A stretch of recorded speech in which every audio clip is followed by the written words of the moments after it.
an individual has been found by a court to pose a credible threat to the physical safety of another, that individual may be temporarily disarmed. That bars domestic violence offenders from owning firearms. Moments ago, again, the restraining order against them should have access to a gun. The year before I came to the presidency, the murder rate was the highest increase on record. Those rates are continuing to fall faster than ever. Last year, Friday's Supreme Court decision in Rahimi versus United States upheld a gun ban that prevents certain domestic offenders from owning arms.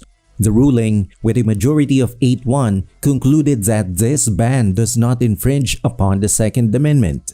This decision follows the Supreme Court's 2022 ruling in New York State Rifle and Pistol Association versus Bruin, which expanded gun rights and prompted challenges to various long-standing gun laws across the country.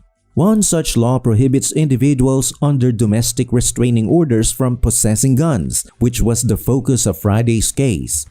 In Rahimi versus United States, Zaki Rahimi contested this statute after being found illegally in possession of arms while under a restraining order. He argued that the law violated his Second Amendment rights, but the Supreme Court disagreed. Here's a breakdown of what the ruling means. The case background. The case revolves around Zaki Rahimi, who faced charges for possessing an arm while under a Domestic Protective Order or DVPO. The incident stemmed from an altercation in 2019 in Arlington, Texas, where Rahimi allegedly threatened his girlfriend, identified as CM, with violence and warned her not to disclose the incident. Concerned for her safety, CM sought and obtained a DVPO, citing the parking lot incident and previous threats from Rahimi. The DVPO, entered with mutual consent, established Rahimi as a credible threat to CM and their child's safety. Despite this court order, Rahimi was later found in possession of arms, leading to federal charges under existing laws prohibiting such possession under DVPOs. Rahimi challenged the indictment, arguing that the federal prohibition infringed upon his Second Amendment rights. Initially denied by the district court, his appeal gained traction following the Supreme Court's 2022 decision in New York State Rifle and Pistol Association Incorporated versus Bruin. This landmark ruling established a new framework for evaluating Second Amendment cases, requiring laws to show a strong historical basis akin to traditional arms regulations. Applying the Bruin standard rigorously, the Fifth Circuit Court of Appeals overturned the district court's decision. They found that the federal law Rahimi was charged under lacked sufficient historical precedent to justify restricting Second Amendment rights. This reversal pivoted on the court's interpretation that the modern law did not align with long-standing traditions governing arms. In essence, Rahimi's case highlights the evolving legal landscape around gun rights, where recent Supreme Court decisions like Bruin are reshaping how laws concerning armed possessions, particularly in relation to domestic offenders, are scrutinized and applied. Justice side of the story. Chief Justice John Roberts, speaking for the majority, referenced long-standing laws dating back to the 1700s in his decision. He explained that the armed regulations historically included provisions aimed at preventing individuals from using weapons to threaten or harm others. Roberts emphasized that courts have traditionally upheld the temporary disarmament of individuals deemed by the court to pose a credible threat to someone's physical safety in alignment with the Second Amendment. Justice Sonia Sotomayor, in her concurring opinion, expressed satisfaction with the court's clarification of the Bruin decision's parameters, a ruling she had previously dissented against. She noted the court's departure from a strict historical approach and welcomed this evolution. However, Sotomayor voiced ongoing concerns about Bruin's narrow focus on historical context, arguing it sometimes overlooks the urgent issues facing society today.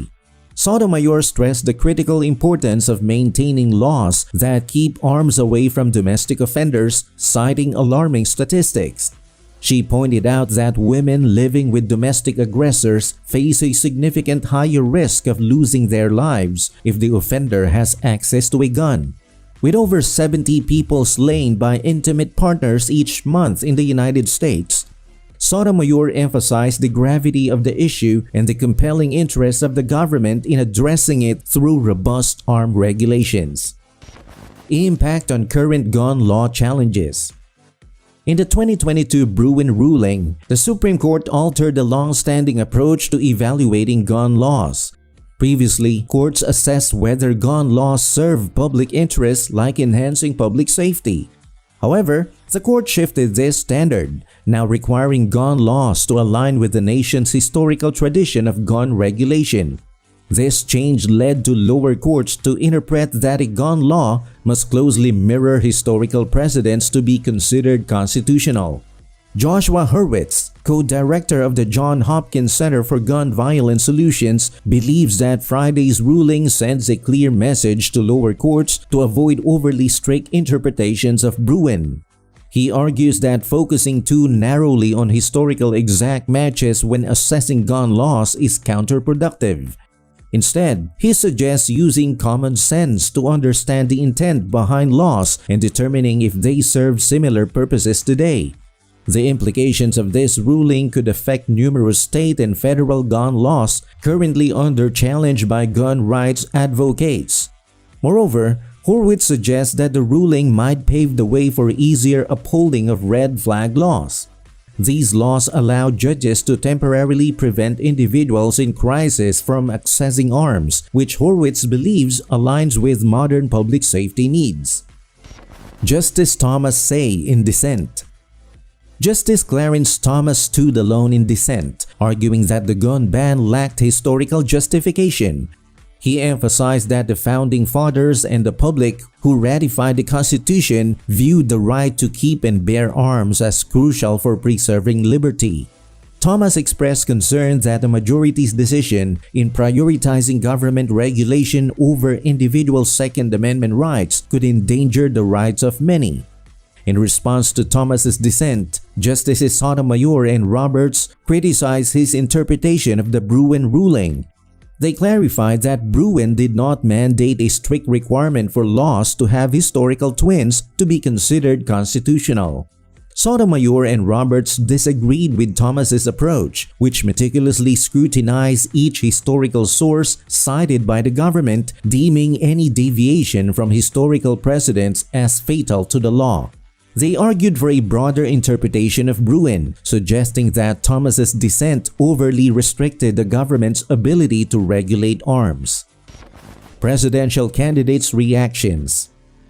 President Joe Biden, known for advocating stronger gun laws, welcomed Friday's ruling and emphasized its importance in protecting survivors of DV. In his statement, Biden underscored the significance of maintaining critical protections for those affected by domestic offenses, ensuring they can live without fear of their offenders accessing arms. He reaffirmed his commitment, alongside Vice President Harris, to combating violence against women and addressing the broader issue of gun problems in American communities. Biden also called on Congress to enhance support for survivors and take decisive steps to curb gun violence across the nation. Former President Donald Trump had not issued a statement on the ruling. Meanwhile, the National Rifle Association, which supports Trump, clarified that the Supreme Court's decision specifically addresses the temporary disarmament of individuals deemed a threat by judicial order. The NRA highlighted that the ruling does not endorse other types of gun regulation challenges it is currently contesting nationwide, including red flag laws. Randy Kozak, executive director of the NRA Institute for Legislative Action, emphasized the decision's limited scope, emphasizing its focus on individual cases involving imminent violence. Implications for DV survivors. The Supreme Court's decision was profound implications for survivors of DV by upholding federal law that prevents individuals deemed a threat from possessing arms. This ruling reinforces legal protections that aim to safeguard survivors from armed offenders, potentially averting further violence. Research indicates that these policies are effective in promoting public health. Studies have shown that armed prohibitions under domestic V protection orders are associated with significant reductions in intimate partner violence. Additionally, DVPOs play a critical role in public safety, as research reveals that a substantial number of mass shooters either targeted family or intimate partners or had histories of DV between 2014 and 2019. For survivors of partner violence in the U.S., this decision has been eagerly awaited, says Lisette Johnson, a DV survivor from Virginia. She adds, "This is a positive step forward to ensure that other women and their children don't endure the lifelong trauma my children and I have faced after my husband shot me and took his life in their presence." The evidence underscores that access to arms by domestic offenders significantly increases the risk of domestic incidents turning fatal. Statistics show that a woman facing such is 5 times more likely to be slain by her male partner when there is a gun in the household. By affirming the disarmament of individuals who pose a violence threat, this decision protects public health by reducing the risk of arm-related injuries and demises among vulnerable populations, explains Alex McCourt, who is part of the core faculty of the center. McCourt emphasizes, while we applaud the court's decision, more efforts are needed to disarm domestic offenders and enhance protections for victims. Advocates for DV victims and gun control groups have therefore strongly urged the Supreme Court to uphold the law. Arms have been the most frequently used weapons in homicides involving spouses, intimate partners, children, or relatives in recent years, according to data from the Federal Centers for Disease Control and Prevention. In 2022, guns were used in over half, or 57% of such slayings, which coincided with a rise in overall DV cases during the COVID-19 pandemic.